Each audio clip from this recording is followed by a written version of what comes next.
Okay dear students, आज हम अपनी व्याकरण पुस्तक से पढ़ने जा रहे हैं अलंकार।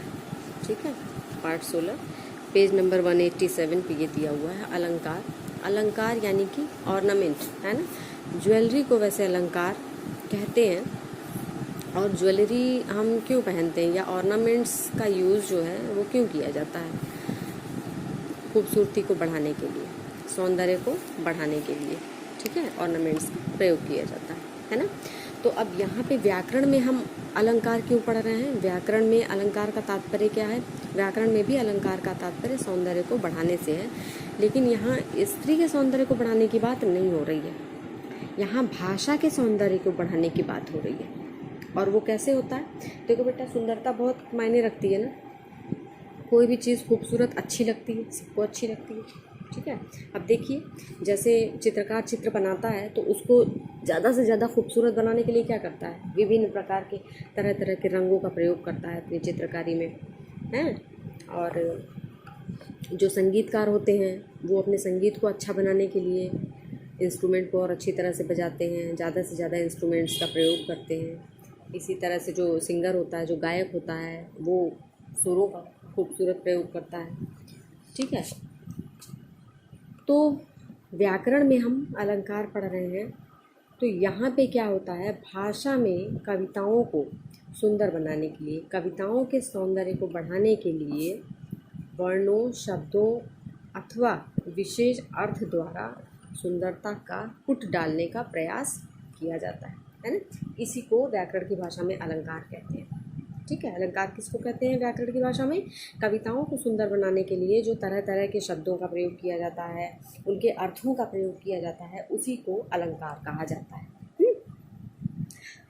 जो रसखान है, सुप्रसिद्ध रचनाकार है रसखान के सवैये आपने पढ़ा भी होगा। तो जो रसखान है, रसखान ने कहा भी है अलम करोति, है ना। ये इस अलम करोति, ऐसी उक्ति कह के, ऐसी बात कह के, उक्ति का मतलब होता है बात, ऐसी बात कह के उन्होंने अलंकार को परिभाषित किया है। अर्थात जो सुंदरता बढ़ाता है, अलम करोति यानी कि जो सुशोभित करता है, जो सुंदर दिखाता है, सौंदर्य को बढ़ाता, उसको कहते हैं अलंकार, है ना। कविताओं में शब्द अथवा अर्थ के द्वारा सुंदरता बढ़ाने का प्रयास किया जाता है। ठीक, कहने का मतलब जो कवि लोग कविताएं लिखते हैं उसमें तरह तरह के शब्दों का प्रयोग करते हैं जिससे कि उसकी खूबसूरती और बढ़ जाए। इसके अलावा ऐसे ऐसे शब्दों का प्रयोग करते हैं जिससे भिन्न भिन्न प्रकार के अर्थ निकलते हों, तो अर्थ के द्वारा भी वो सौंदर्य को बढ़ाने का प्रयास करते हैं। ठीक है, तो अब देखिए, इस आधार पे जो अलंकार है उसके दो भाग किए गए, दो प्रकार होते हैं अलंकार के, शब्दालंकार और अर्थालंकार। शब्दालंकार यानी कि जहाँ कविताओं में विभिन्न प्रकार के शब्दों द्वारा सौंदर्य को बढ़ाने का प्रयास किया जाता है। अर्थालंकार यानी कि जहाँ विभिन्न प्रकार के अर्थों द्वारा, यानी कि जहाँ अर्थ के द्वारा, अर्थ के प्रकटीकरण द्वारा काव्य का सौंदर्य बढ़ाने का प्रयास किया जाता है। ठीक, वन बाय वन हम पढ़ेंगे। सबसे पहले समझते हैं शब्दालंकार क्या होता है। जब किसी भी कथन में शब्द प्रयोग के कारण चमत्कार या सौंदर्य उत्पन्न हो, तब शब्दालंकार होता है ना। कब होता है? जब किसी भी कथन में, है ना, यानी कि किसी भी लाइन में, किसी भी पंक्ति में जब शब्दों का प्रयोग करके हम उसकी खूबसूरती को बढ़ाते हैं तो उसको शब्दालंकार कहते हैं। ठीक, इसके भी तीन भाग हैं, अनुप्रास, यमक और श्लेष। ठीक है, अनुप्रास, यमक और श्लेष। अब देखिए, यहाँ पर हम समझ लेते हैं कि जैसे हम पढ़ रहे हैं अलंकार। ठीक है, अब ये अलंकार है, अलंकार के दो भेद हैं। ये है शब्दालंकार और दूसरा है अर्थालंकार।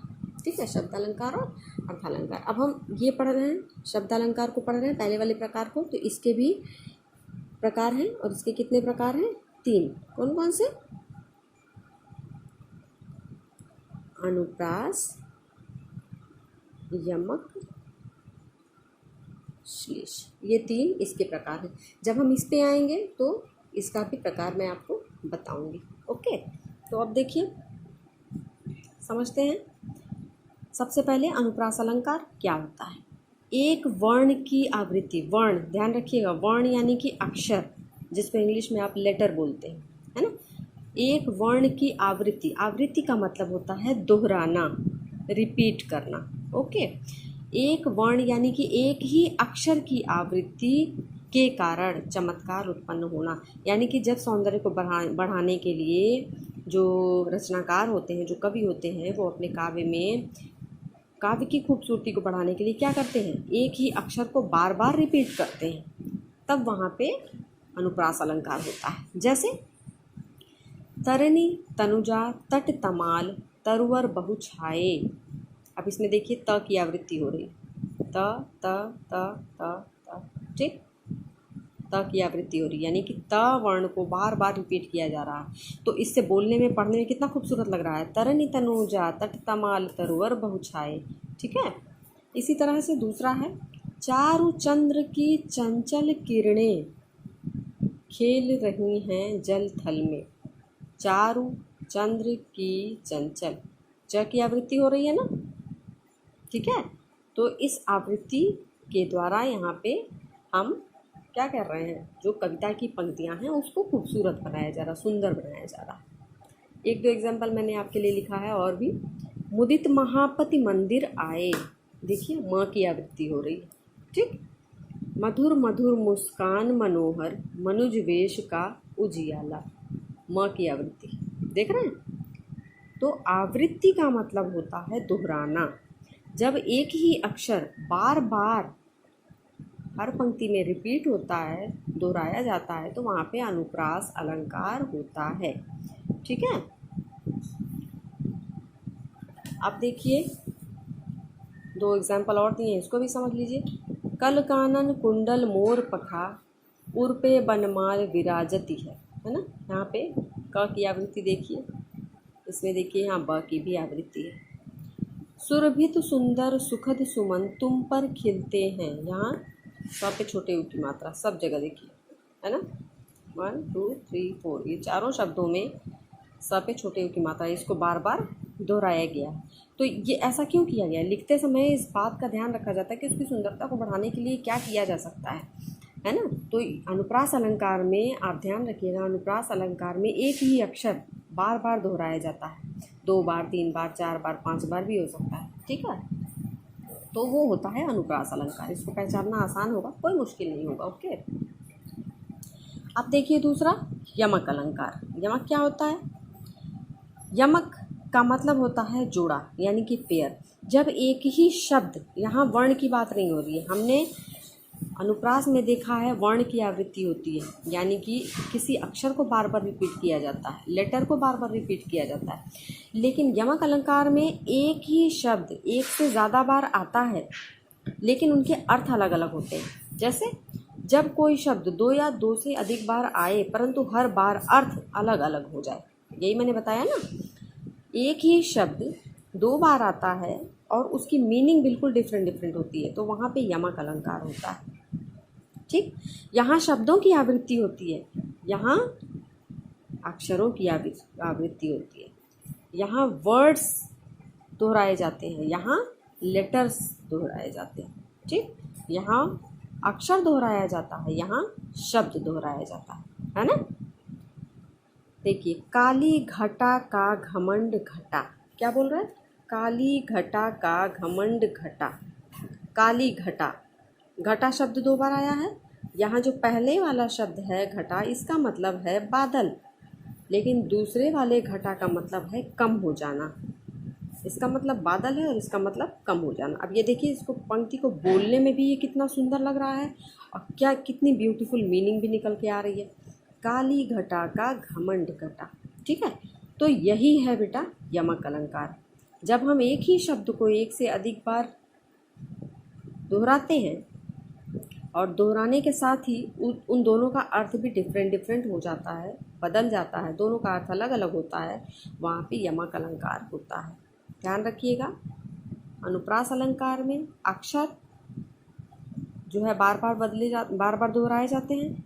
यमक अलंकार में एक शब्द 2 बार आता है लेकिन उसकी मीनिंग अलग अलग होती है। एक और पंक्ति है, कनक कनकते सौगुनी माँ दक्षता अधिकाय।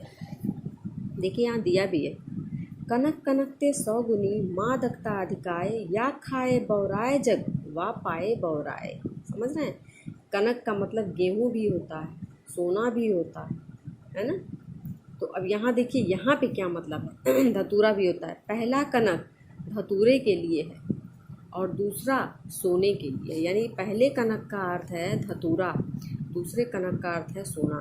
धतूरा बेटा जो है आप गोल गोल एक खाया नहीं जाता है, उससे नशा होता है थोड़ा सा। वो एक पेड़ में एक फल होता है जो गोल गोल होता है और उसके ऊपर कांटे जैसे निकले रहते हैं। धतूरा वैसे ही दिखता है, ठीक है। शिवरात्रि में वो शंकर भगवान को अक्सर चढ़ाया जाता है। तो धतूरा एक नशीला फल होता है। और तो पहले वाले कनक का वही धतूरे से मतलब है और दूसरे कनक के मतलब है सोना, यानी कि गोल्ड। सोना यानी कि सो जाना नहीं, स्लीपिंग नहीं, सोना यानी कि गोल्ड, ठीक है। तो यहाँ पे क्या कहा जा रहा है, एक यानी कि धतूरे को खा करके इंसान बौरा जाता है।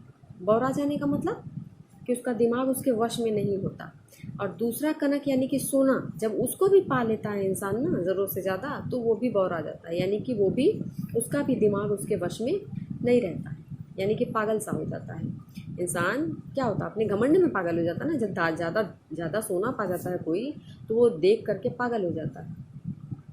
और बहुत ज़्यादा जब ये अगर इंसान धतूरा खा लेता है तो भी वो पागल हो जाता है। तो यहाँ दोनों के अर्थ में देखिए कितना ज़्यादा अंतर है। शब्द तो दोनों सेम है लेकिन मीनिंग बिल्कुल अलग अलग है। पहले वाले कनक का मतलब धतूरा, जिसको खा करके इंसान नशे में बौरा जाता है, पागल हो जाता है। और दूसरा कनक यानी कि सोना, जिसकी अधिकता से यानी कि अधिक सोना पाकर भी इंसान पागल हो जाता है, अपने होश में नहीं रहता।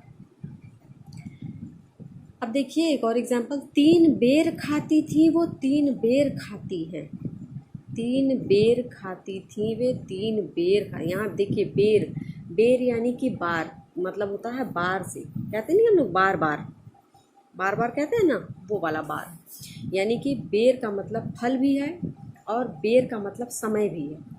पहला है 3 बेर यानी कि 3 बार खाने के लिए। जो पहला वाला है वो बता रहा है कि 3 बेर खाती थी। जो औरतें हैं वो 3 बार, दिन में 3 बार खाती थी। यहाँ समय बताने के लिए है ये पहला वाला बेर।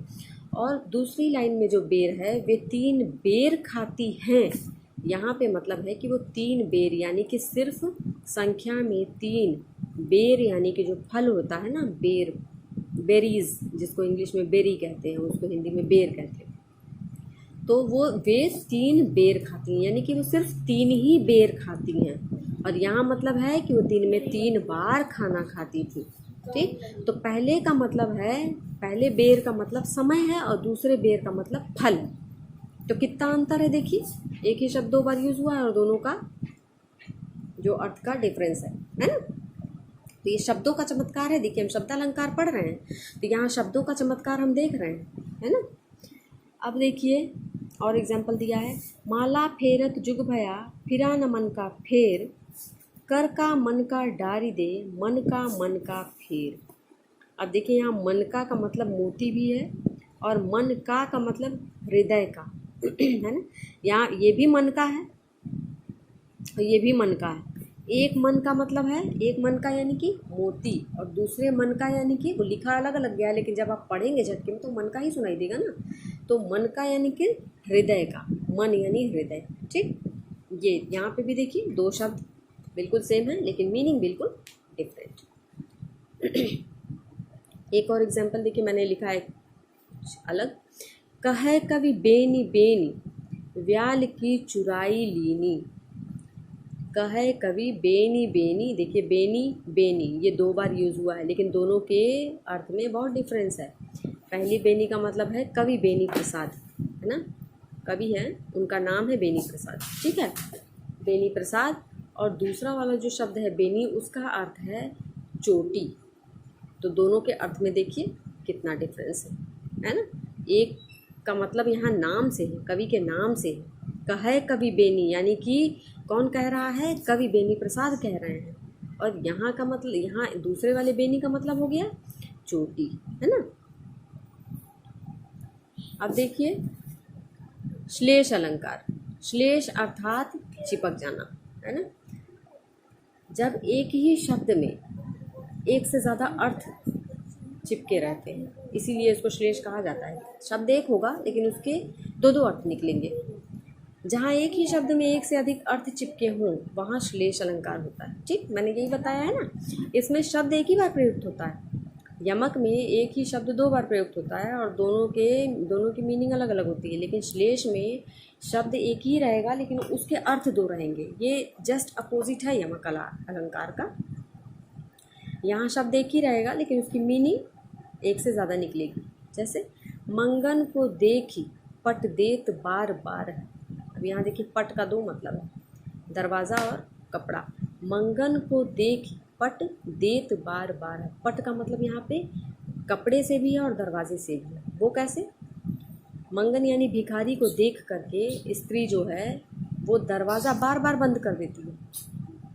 दूसरी मीनिंग क्या निकल रही है? भिखारी को देख के स्त्री कपड़ा बार बार उसको प्रदान कर रही है। ठीक, तो पट का मतलब कपड़ा भी हो गया कि भिखारी को बार बार वो कपड़े दे रही है।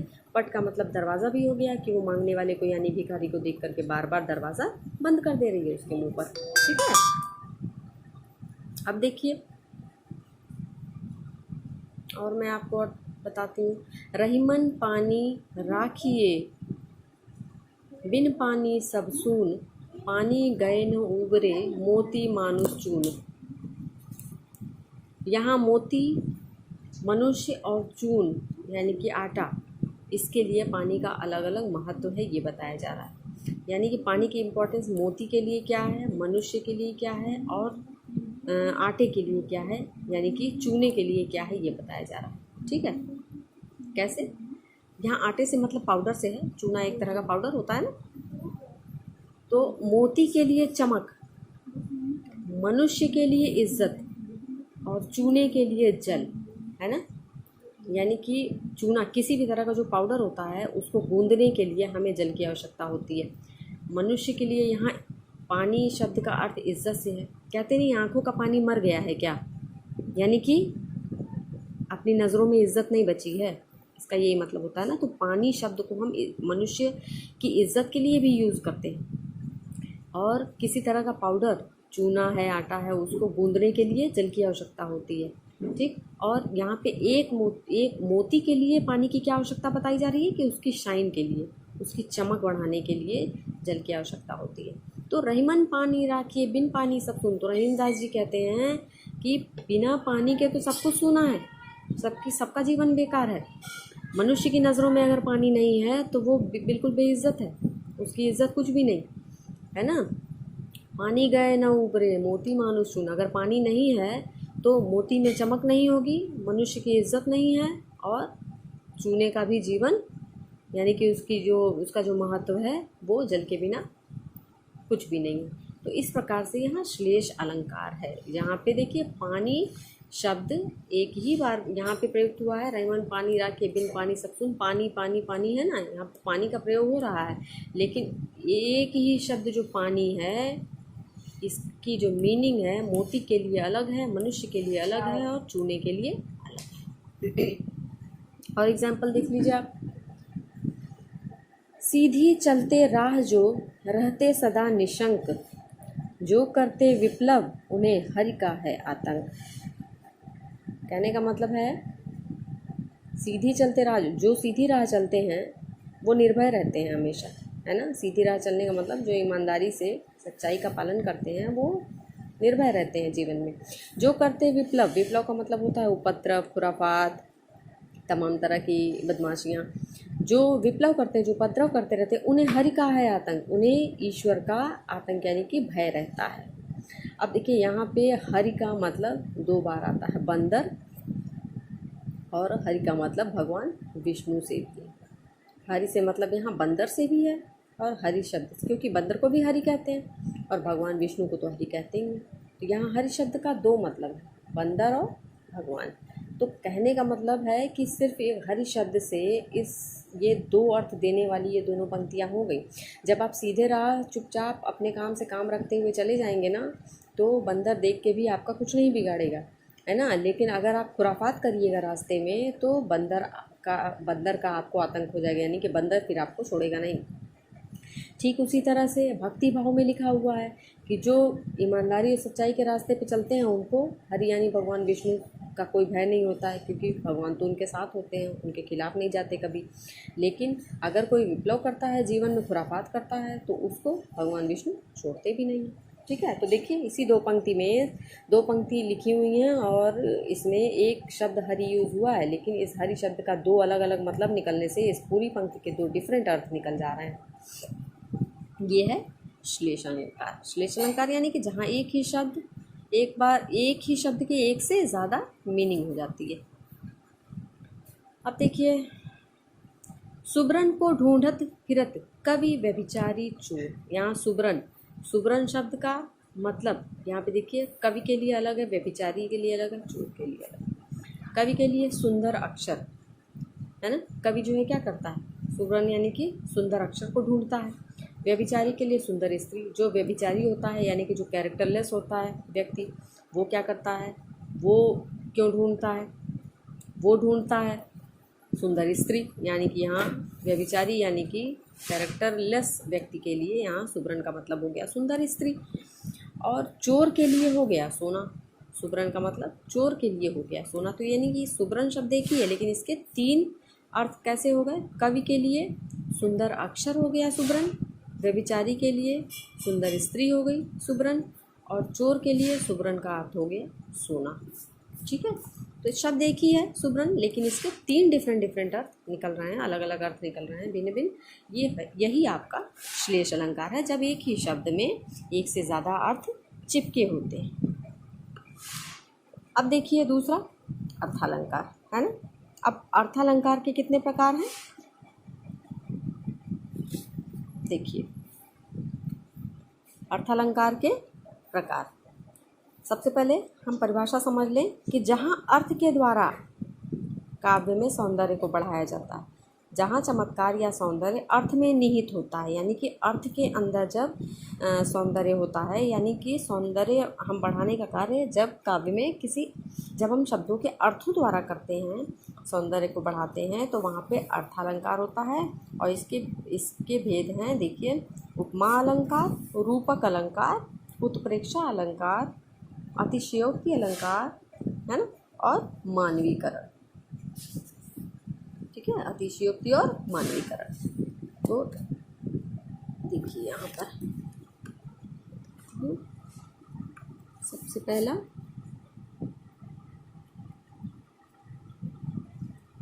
उपमा अलंकार, दूसरा है रूपक, तीसरा है उत्प्रेक्षा, चौथा है अतिशयोक्ति, और पांचवा है मानवीकरण। ठीक है, अर्थालंकार के ये भेद हो गए, उपमा अलंकार, रूपक अलंकार, उत्प्रेक्षा अलंकार, अतिशयोक्ति और मानवीकरण। ठीक, देखिए अब हम इसको डिटेल में समझते हैं। सबसे पहले उपमा अलंकार, जहाँ किसी व्यक्ति अथवा पदार्थ के रूप और गुण से संबंधित जो विशेषता है उसको प्रकट करने के लिए दूसरे वस्तु या पदार्थ से समानता दिखाई जाती है। यानी कि उपमा का मतलब, जब हम उपमा देते हैं, उपमा देने का मतलब है कि एक के सौंदर्य की तुलना जब हम दूसरे से करते हैं तो वहाँ पे उपमा अलंकार होता है। सिंपल शब्दों में आप समझिए, एक के विशेष गुणों की तुलना जब हम किसी और से करते हैं तो वहाँ पे उपमा अलंकार होता है।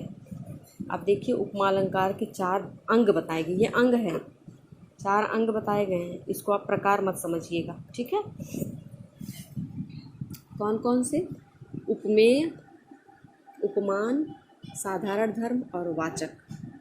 तो उपमेय क्या होता है? जिसकी तुलना की जाती है, यानी कि जिस व्यक्ति या वस्तु की तुलना की जाती है उसको उपमेय कहते हैं।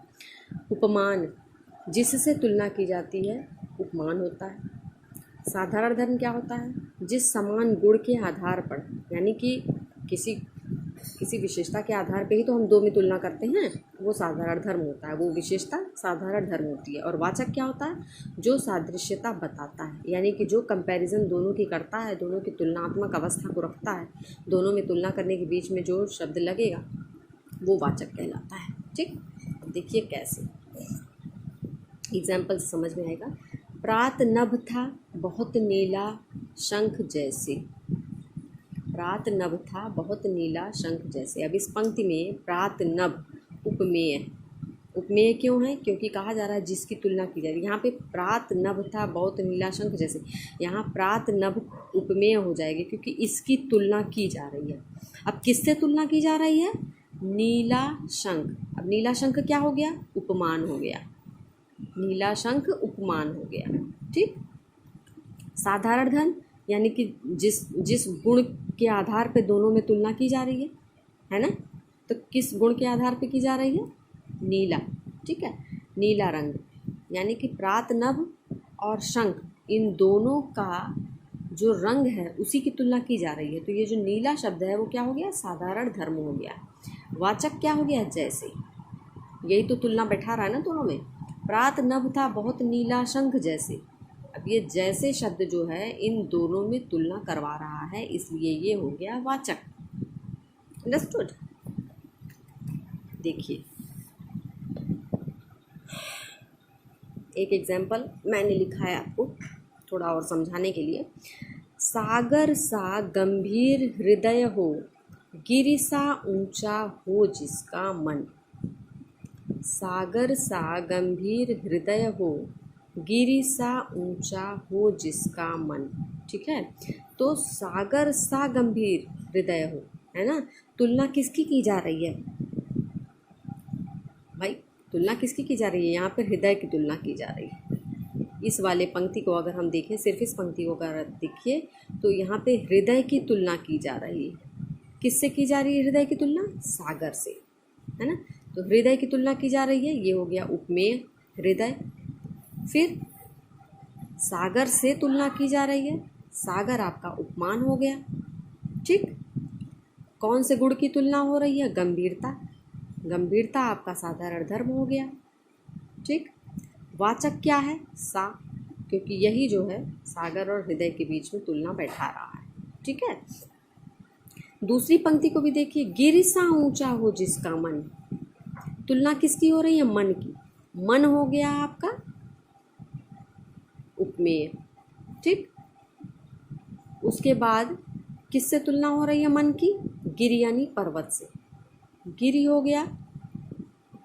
ठीक है, ये गिरि आपका हो गया उपमान, है ना? उसके बाद सा तो आपका वाचक हो गया क्योंकि ये तुलना करा रहा है मन का किससे? गिरि से, है ना? यानी कि पर्वत की ऊंचाई से हृदय की विशालता की तुलना करवा रहा है वाचक सा। साधारण धर्म यानी कि जो गुण है, कौन सा गुण है? ऊंचा। ऊंचा शब्द यानी कि ऊंचाई जो है ये विशेषता है, इसी के आधार पे पर्वत और मन दोनों में तुलना की जा रही है। तो ये ऊंचा शब्द यहाँ पे हो गया आपका साधारण धर्म। ठीक है, अब देखिए मुख चंद्रमा सा सुंदर है। थोड़ा सा लिख के आपको बता दूं।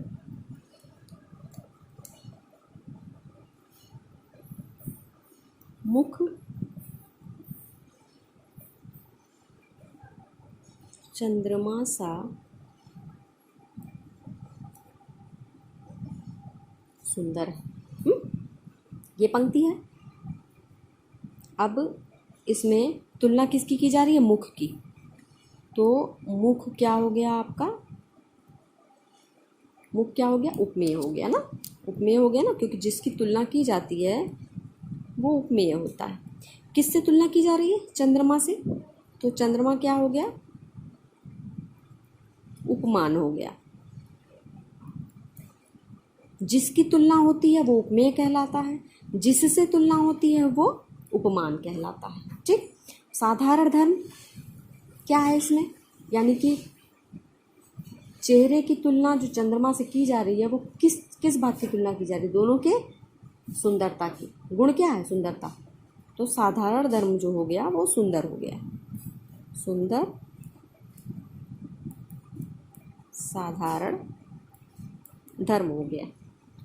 ठीक, ये जो सा है ये वाचक हो गया, क्योंकि यही जो है चंद्रमा और मुख की तुलना कर रहा है, वाचक हो गया सा। समझ रहे हैं, यही होता है आपका बेटा उपमा अलंकार, है ना। उपमा अलंकार यानी कि जब हम किसी भी व्यक्ति या किसी वस्तु की तुलना, किसी भी व्यक्ति या वस्तु के किसी विशेष गुण की तुलना हम किसी अन्य से करते हैं तो उसको उपमा अलंकार कहते हैं। ठीक है, और ये जो होता है जब हम तुलना करते हैं तो उसके जो उपमा अलंकार है उसके 4 अंग होते हैं, इन्हीं अंगों के आधार पर उसको तुलना को हम करते हैं। देखिए एक एग्जाम्पल यहाँ पे दिया हुआ है ना। ठीक है, ये समझ आया आपको। 2 और एग्जाम्पल दिया। उषा सुनहले तीर बरसाती जयलक्ष्मी सी उदित हुई है। उषा सुनहले तीर बरसाती जयलक्ष्मी सी उदित हुई है ना। तो यहाँ पे तुलना किसकी हो रही है, उषा की तुलना हो रही है, उषा की तुलना हो रही है। ठीक है, किससे तुलना हो रही है, जयलक्ष्मी से। तो उषा क्या हो गया, ये हो गया आपका उपमेय, यानी कि इसकी तुलना हो रही है तो उषा उपमेय हो गया। किससे तुलना हो रही है, जयलक्ष्मी से। जयलक्ष्मी से तुलना हो रही है तो ये हो गया उपमान। ठीक, अब किस बात की तुलना हो रही है, कौन से गुण की तुलना हो रही है, सुनहले तीर, सुनहले तीर, इससे तुलना हो रही है। तो ये हो गया जो सुनहला है ये गुण है इसका, तो ये हो गया साधारण धर्म। ठीक, और ये जो सी, जयलक्ष्मी सी, यानी कि सी का मतलब तरह, सा का मतलब तरह। ठीक, तो ये तुलना करवाने वाला है इसलिए ये वाचक हो गया। ओके, वह दीप शिखासी शांत भाव में लीन है। दीप शिखासी, देखिए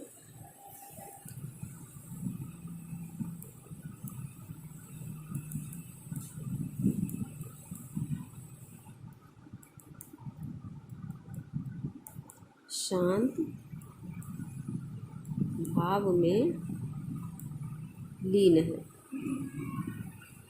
ठीक है, ये है वह दीप शिखासी शांत भाव में